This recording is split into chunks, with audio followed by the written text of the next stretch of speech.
The secret of people who learn English fast. Nobody tells you this. Why do some people speak English fluently in just a few months, while others stay stuck for years? It's not talent, it's not grammar, and it's not what your teachers told you. The truth is, they know something most learners don't. In this video, you'll finally uncover the real secret of people who learn English fast. No magic tricks, no expensive courses, just a powerful shift in how you think, practice, and use English. Starting today, you'll learn why traditional study methods are slowing you down, how to train your brain for natural fluency, what fast learners actually do differently every day, how to speak without fear, even if you're a beginner, how to build rhythm, confidence, and flow, no matter where you live. This video will challenge what you believe about learning English. And if you're ready to break free from translation, fear, and frustration, this is your moment. Watch it now. Feel the rhythm, and start speaking like someone who owns the language. Why do some people learn English fast while others stay stuck for years, even though they study every day? The answer has nothing to do with talent or background. The answer is that fast learners follow invisible rules, patterns that schools ignore. This video reveals those patterns and teaches you how to apply them now. Fast learners don't approach English like a subject. They don't treat it like math, history, or biology. To them, English isn't a class they attend. It's not something to finish. It's a new operating system. They don't install a language. They replace the way their mind runs in the background. And that changes everything. When you learn a language like a subject, you categorize it. You divide it into vocabulary, grammar, pronunciation, listening, speaking, writing. You turn it into files in a drawer. You open one, close the other. You try to understand piece by piece. But when the moment to speak comes, you panic. Because nothing is connected. Everything is isolated. You studied, but your brain can't access it in real time. Fast learners don't memorize, they rewire. They don't ask, "What word should I use here?" They build instinct. Their brain stops translating. It starts responding. Because they've built a second interface, a second processor. English is no longer something they have to load. It's already running. How do they do that? They switch the way they absorb input. They stop trying to understand everything. They stop pausing videos to take notes. They let the language hit them like a wave. They allow chaos. They allow confusion. Because they know the brain learns by patterns, not by perfection. They keep listening. They keep watching, even when they don't understand, especially when they don't understand. Because that's how the brain rewires. It gets tired of not understanding. It starts searching for order. And when it finds it, something clicks. Comprehension becomes automatic. But only if you let your brain do the work. Fast learners don't focus on rules first. They focus on flow, on immersion, on rhythm. They feed the system before asking it to produce. They don't speak English like students. They run English like a software. It becomes their second internal voice. And when they do start speaking, they don't build sentences. They fire them, pre-formed, natural. Not constructed word by word, but released in rhythm. Because they've heard them 100 times. Because their brain is now wired to think that way. That's the difference. It's not memory. It's design. You don't need more grammar. You need reprogramming. You don't need to study harder. You need to create a second interface. Let go of the school version of English. Let go of notebooks. Let go of the idea that you can master this through control. Language is not control. It's instinct. And instinct is trained, not taught. So from now on, change how you think. You're not learning English. You're building an English OS. A system that runs quietly in the background until one day you realize you're not translating anymore. You're not hesitating. You're not studying. You're operating in English. Fast learners don't just hear words. They attach them to rooms, to smells, to weather, to music, to feelings. They don't try to memorize vocabulary floating in space. They create anchors, real-world hooks, things their body and emotions can grab onto when memory fails. Because they understand something most language learners never even think about. Memory is not just mental, it's physical, it's emotional. And when you tie English to your senses, your brain stops forgetting. Most people try to memorize words on a screen or in a notebook. They write a list, they read it again and again, hoping repetition will turn into recall. But without context, there's no connection. Without emotion, there's no energy. That's why the words disappear. They were never attached to anything real. Fast learners do the opposite. They create moments. They remember learning "it's raining," not because they studied it, but because they said it while getting soaked on the way to work. They remember "I'm tired" because they said it out loud after a long day, looking in the mirror, feeling every part of that sentence in their body. They remember "I love this" because they whispered it, watching a scene from their favorite movie, filled with emotion, completely present. Language doesn't stick because it's reviewed. It sticks because it's experienced. Fast learners know this, so they build environments. They choose one room in their house and make it their English room. They only listen to English there. They speak to themselves there. They write notes on the wall. They read out loud. And without realizing it, their brain begins to associate that space with English. The smell of the room, the lighting, the time of day, the texture of the chair, all of it becomes a memory hook. They go for a walk and describe what they see in English. The sun, the trees, the traffic, the sky. And now, those words are tied to real things. Not just flashcards. That's how they start remembering without trying. That's how vocabulary becomes automatic. Emotion is even more powerful. Fast learners don't avoid feelings in English. They use them. They talk about anger, excitement, confusion, jealousy, hope, fear. Not because it's advanced, but because it's human. And when you tie language to emotion, it goes deeper. You're not just practicing a language. You're expressing your reality. That makes it unforgettable. Think about it. You remember songs that made you cry, smells that take you back to childhood, scenes that left a mark. That's how your brain works. Emotion lights up memory. It activates the whole system. That's why fast learners don't avoid feeling when they speak. They perform. They exaggerate.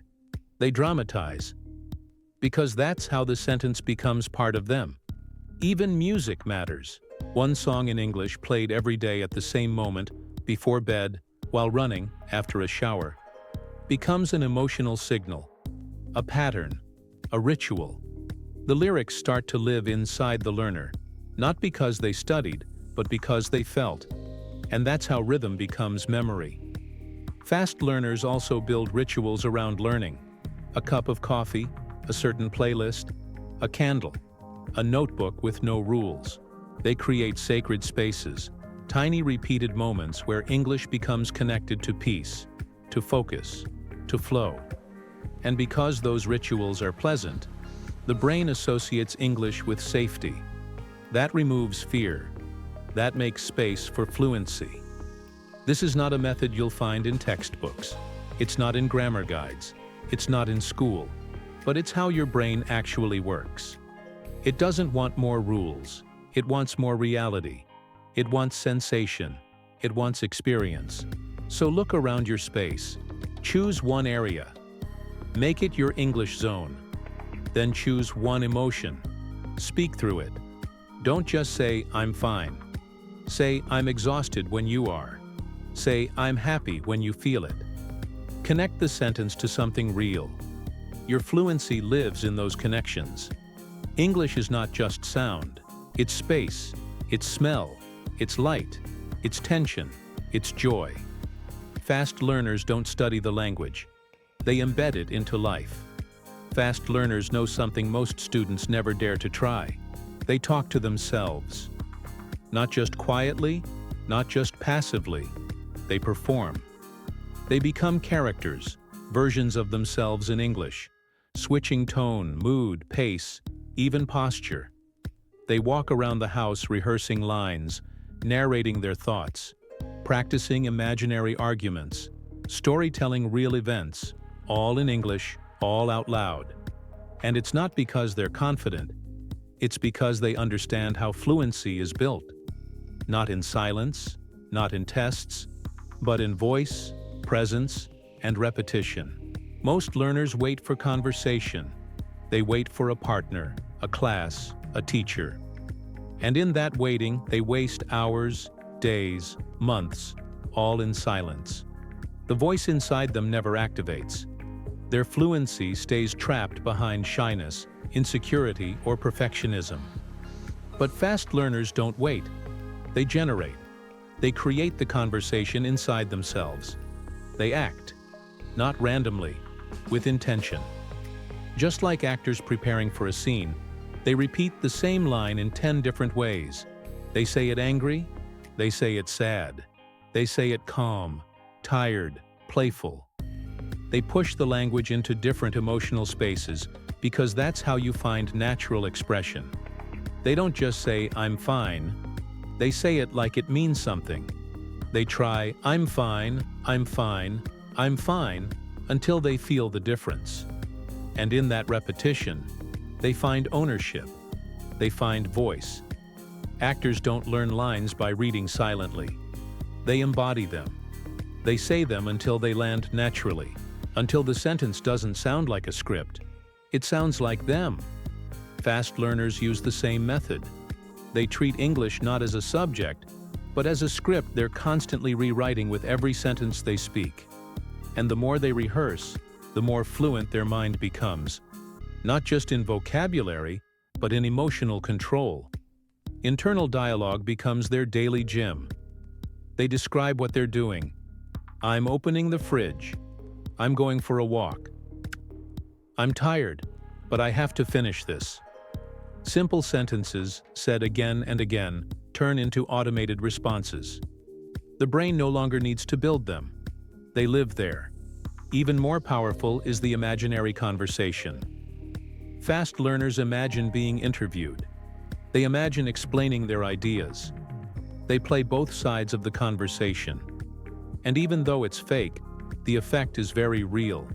It simulates pressure. It creates rhythm. It prepares the mouth, the mind, the memory. It brings fluency out of hiding. This isn't about being extroverted. It's about being willing to sound weird before you sound fluent. It's about practicing the way athletes practice. In isolation, in sweat, in silence, without applause. Because the moment of real conversation comes suddenly. And if your voice isn't trained before that moment, fear will win. But if you've rehearsed it 100 times in your room, in your mirror, on your balcony, it will feel familiar. Your body will know what to do. Fast learners don't just talk to themselves. They become themselves in English. They create an alter ego, a second version, someone who thinks, reacts, answers in English. And over time, that version feels more natural than the voice they used to hold back. This practice doesn't require a textbook. It doesn't need a curriculum. It needs courage. 5 minutes a day, 10 minutes, a whisper, a monologue, a description of your day. That's where your fluency begins.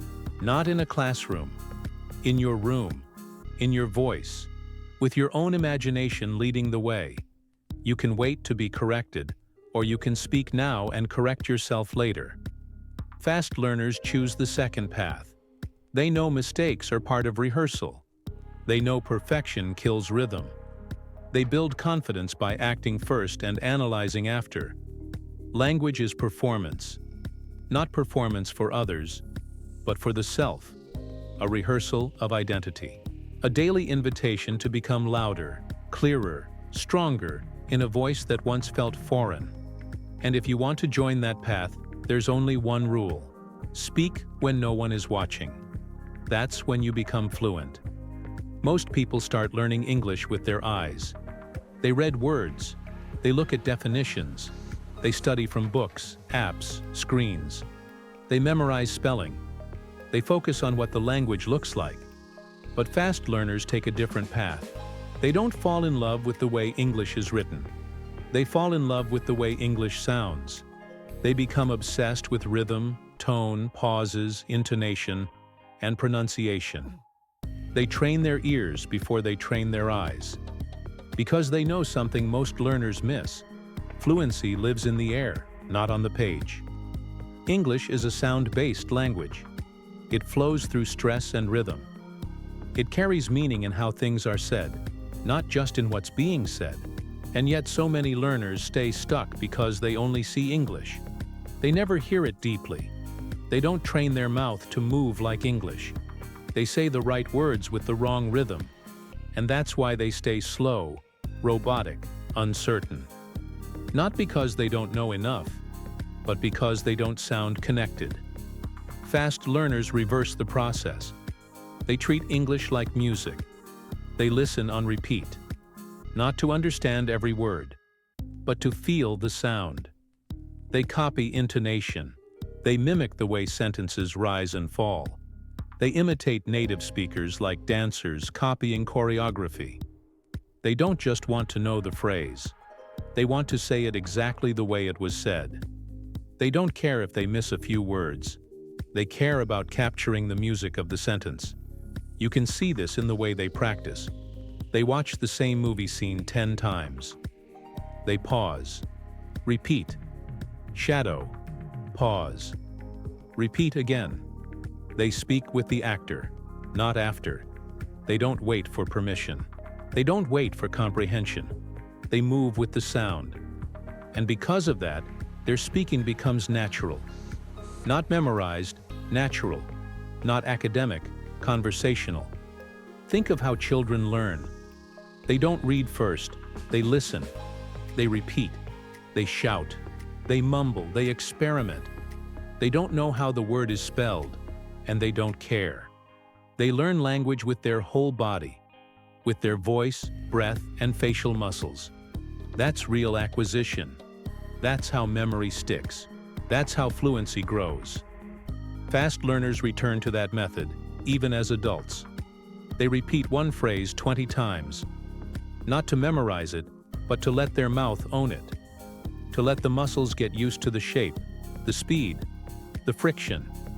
Because pronunciation is not just about sound, it's about coordination. It's physical, and the more you repeat, the easier it becomes. The less you think, the more you speak. They don't care if the spelling is weird. They don't worry that though, tough, and thought all look the same, but sound completely different. They don't get stuck on visual rules. They skip the confusion. They go directly to the sound, because the ear is faster than the eye, and the voice follows the ear. This obsession with sound gives them a superpower.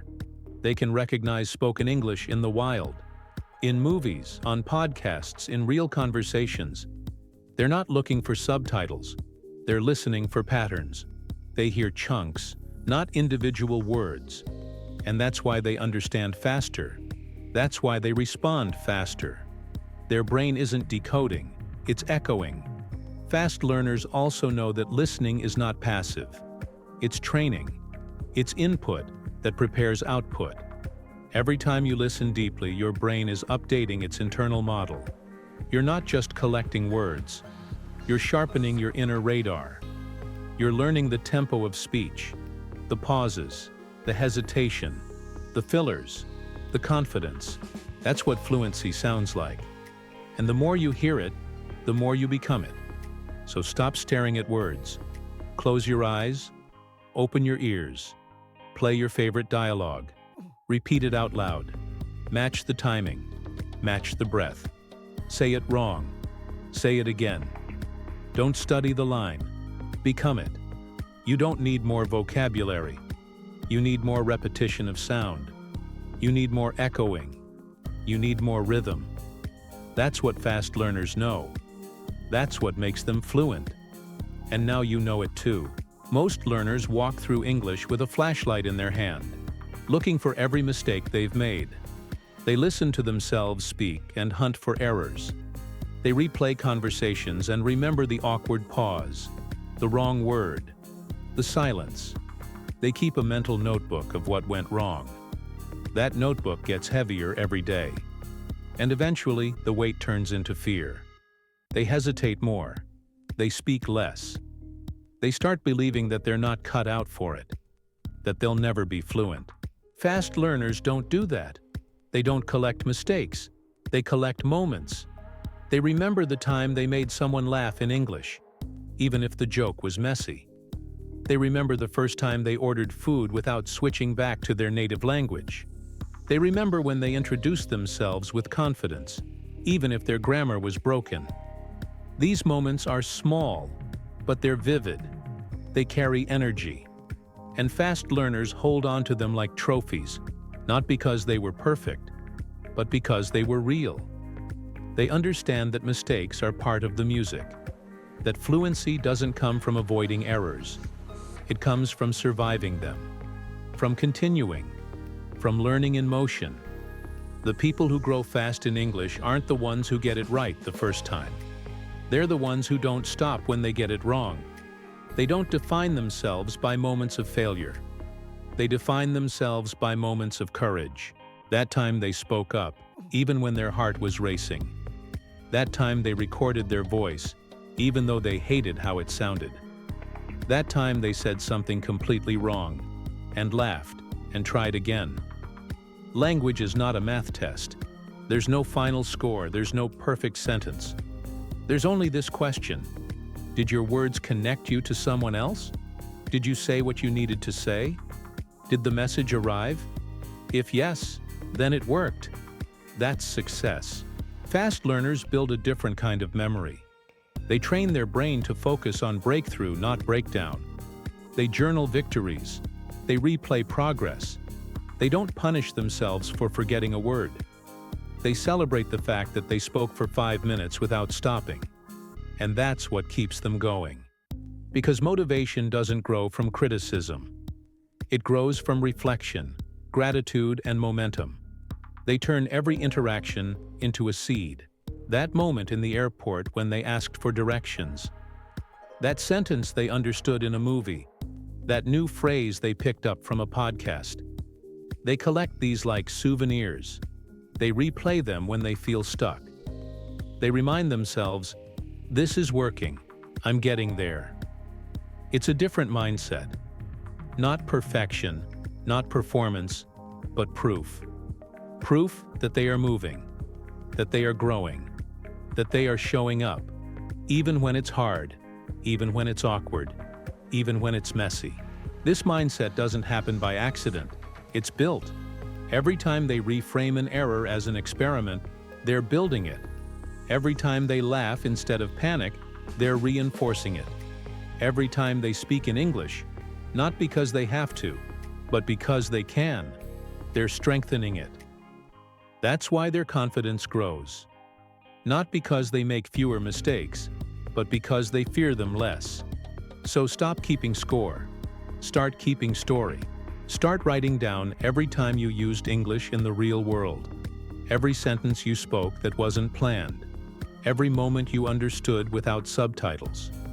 Every time you chose English when you didn't have to. Let those memories carry you. This journey isn't about how many times you fail. It's about how often you return. Fast learners return again and again because they've taught themselves what to look for. Not failure, not fear, but flashes of progress, emotional anchors, real-life proof.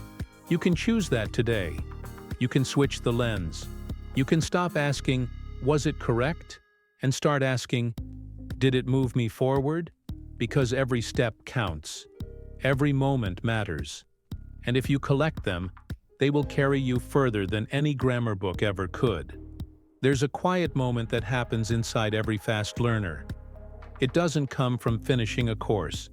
It doesn't happen after reaching an advanced level.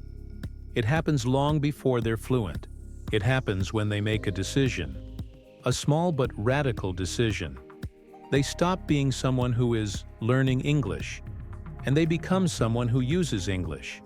Not perfectly, not fluently, but actively, consistently, as part of who they are. This decision changes everything, because identity is the engine behind behavior. It's stronger than motivation. It's stronger than routine. Identity drives what you say yes to and what you say no to. And fast learners know this. They flip the switch early. Not when they're ready, but so they become ready. Most people wait. They tell themselves, when I'm fluent, I'll feel more confident. When I know enough, I'll speak more. When I stop making mistakes, I'll feel like a real English speaker. But that moment never arrives, because fluency doesn't create identity. Identity creates fluency. Fast learners act like English speakers before they feel like one. They start thinking in English, even if their thoughts are simple. They start narrating their life in English, even if they only know a few phrases. They answer internal questions in English. They dream in half English. They build an internal environment where the language is always present. And because of that, their brain begins to adapt. Their voice becomes more confident. Their decisions change. They choose content in English without hesitation. They speak without asking for permission. They introduce themselves in English, even when it's scary. Not because they're fluent, but because they're becoming. They no longer ask, "Am I doing this right?" They ask, "What would an English speaker do in this moment?" That one question rewires everything, because it gives them a role to step into. Not a fake character, a real future version of themselves, brought into the present. This is not performance. It's alignment. It's acting in a way that builds the person you want to become. Fast learners live in that future. They borrow confidence from it. They borrow fluency from it. And every action they take, every word they speak, every video they watch, every risk they take, brings that identity closer to reality. They don't wait for validation. They don't wait for applause. They claim the identity now. This is why they grow so quickly. They're not stuck in transition. They don't say, "I'm trying to learn English." They say, "I speak English. I'm improving every day." That shift in language is the beginning of a new relationship with the self. A relationship based on truth, not fear. And yes, the doubts still show up, but they're weaker, because identity holds the line. When others give up, fast learners keep going, not out of discipline, but out of belief. They believe in who they are becoming. That belief is not magic. It's not motivational. It's strategic. It's neurological. It programs their attention, their memory, their habits. It gives direction to their effort. They make choices from that identity. They learn from that identity. They recover from mistakes through that identity. And slowly, the language catches up. The fluency grows into the space that identity has already built. This is the secret that no one teaches. It's not about learning faster. It's about becoming sooner. If you've waited for the moment when you feel fluent enough to take English seriously, stop waiting. If you've hesitated to call yourself an English speaker, stop hesitating. The only way to become fluent is to live as if you already are, to walk as if you already belong in the language, to speak as if you already have something to say. Because you do. Your accent is not a flaw. Your silence is not your story.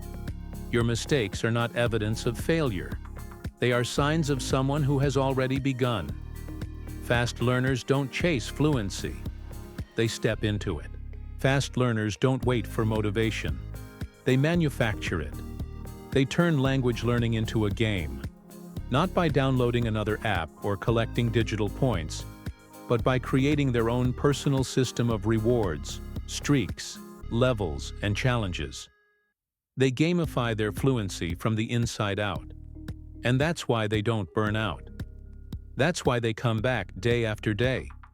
Not because they have perfect discipline, but because learning has become fun, unpredictable, and alive. Most learners treat English like a task list. Study this, memorize that, watch this, finish that. And while structure is important, over time, the process becomes dry, repetitive, emotionally flat, and the brain starts to resist, because the brain doesn't respond to obligation. It responds to meaning, to risk, to reward. The same things that make games addictive, stories compelling, and habits stick.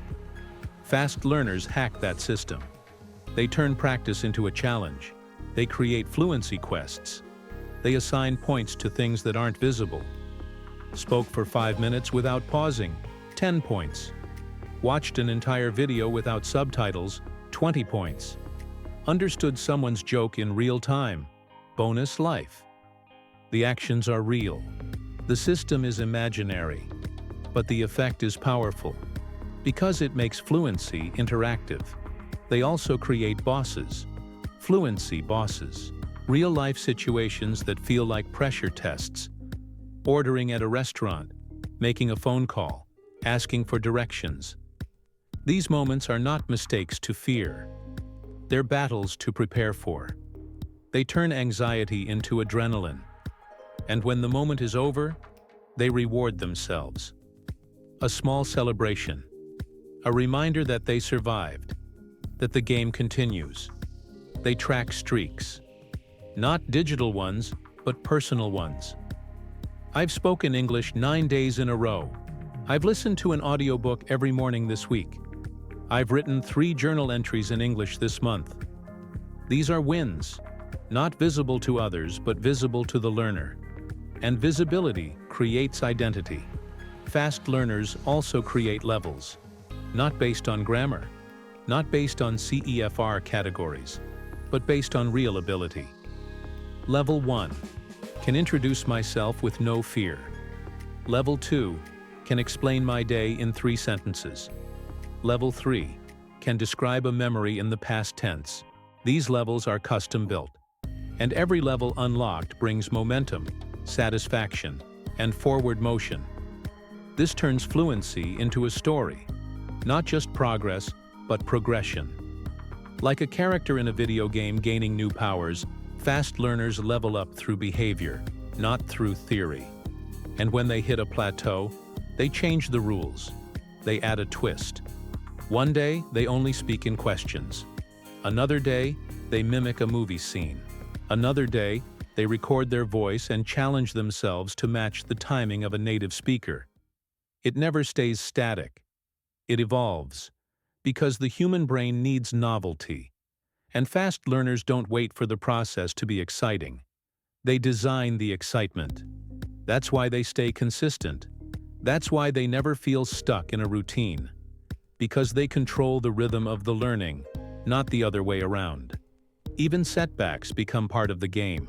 If they miss a day, it's not failure. It's just a reset. If they forget a word, it's not a sign of weakness.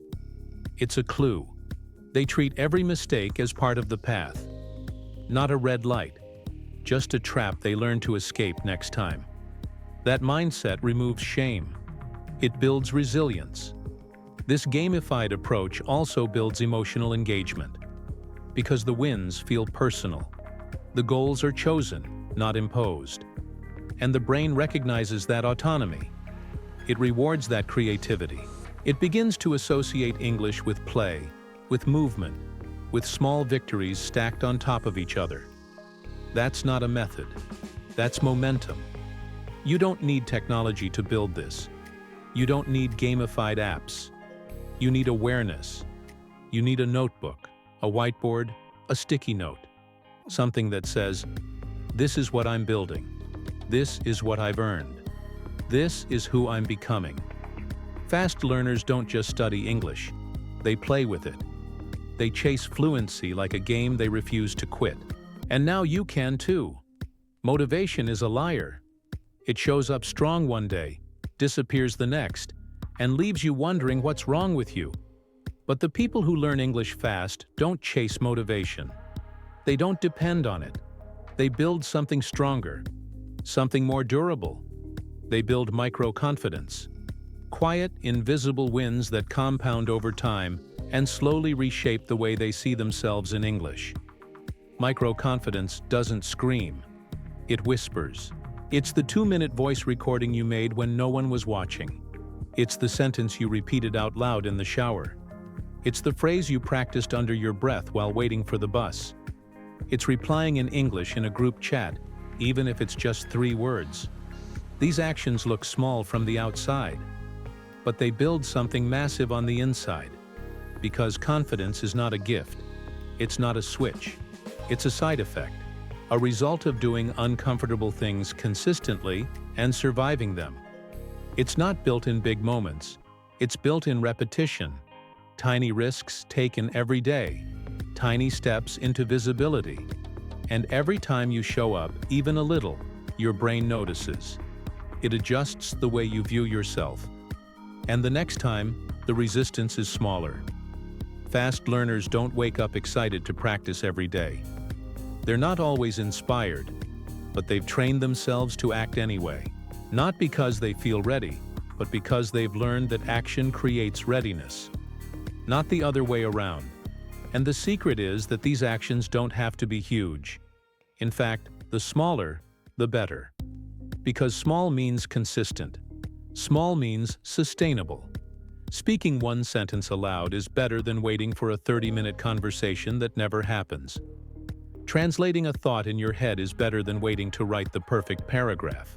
One moment of presence, of effort, of attention. That's the seed of real fluency.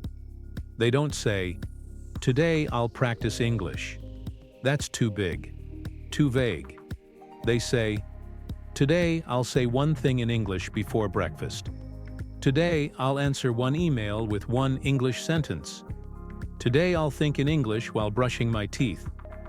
These are micro goals, and when completed, they release a small but powerful signal.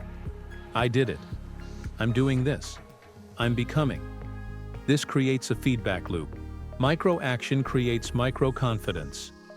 Micro-confidence leads to more action, and that loop becomes more reliable than any motivational video or language coach or productivity system. It becomes yours, your source of energy, your secret engine. Fast learners are not fearless. They've just accumulated so many of these tiny wins that fear loses its power. They've heard themselves speak. They've seen their ideas form in English. They've faced the awkward pauses, the forgotten words, the nervous laughter, and they survived. Again and again. That repetition builds emotional immunity. And here's what's beautiful. Confidence doesn't need to wait until you're fluent. You don't need a perfect accent to feel progress. You don't need a massive vocabulary to feel momentum. You just need to feel yourself growing, even a little, every day. When most people feel stuck, it's not because they're bad at English. It's because they haven't felt a win in weeks. They've lost emotional connection to the process. But micro-confidence fixes that. It gives you proof. Proof that you're not static. That the effort is working, even if it's invisible. Fast learners keep track of these wins. Not in a notebook. In their body. In their voice. In their posture. Every time they speak up, their shoulders lift. Their eyes look straighter. Their energy shifts. That's not ego. That's internal evidence being felt in real time. That's what fuels the next step. When other learners wait for perfect conditions, a quiet space, a long time block, high energy, fast learners lower the barrier. They don't aim for perfect. They aim for done. And what gets done grows. What gets done accumulates. And what accumulates becomes identity. They don't call themselves confident. They don't need to. Confidence is the echo of their daily choices. It's in their breath, their rhythm, their willingness to show up, however small. You don't need more motivation. You need more proof. Proof that you can show up even when you don't feel like it. Proof that you can make progress even in chaos. Proof that 1 minute of courage is worth more than an hour of planning. Build that proof. Build it daily. Build it small, and watch who you become.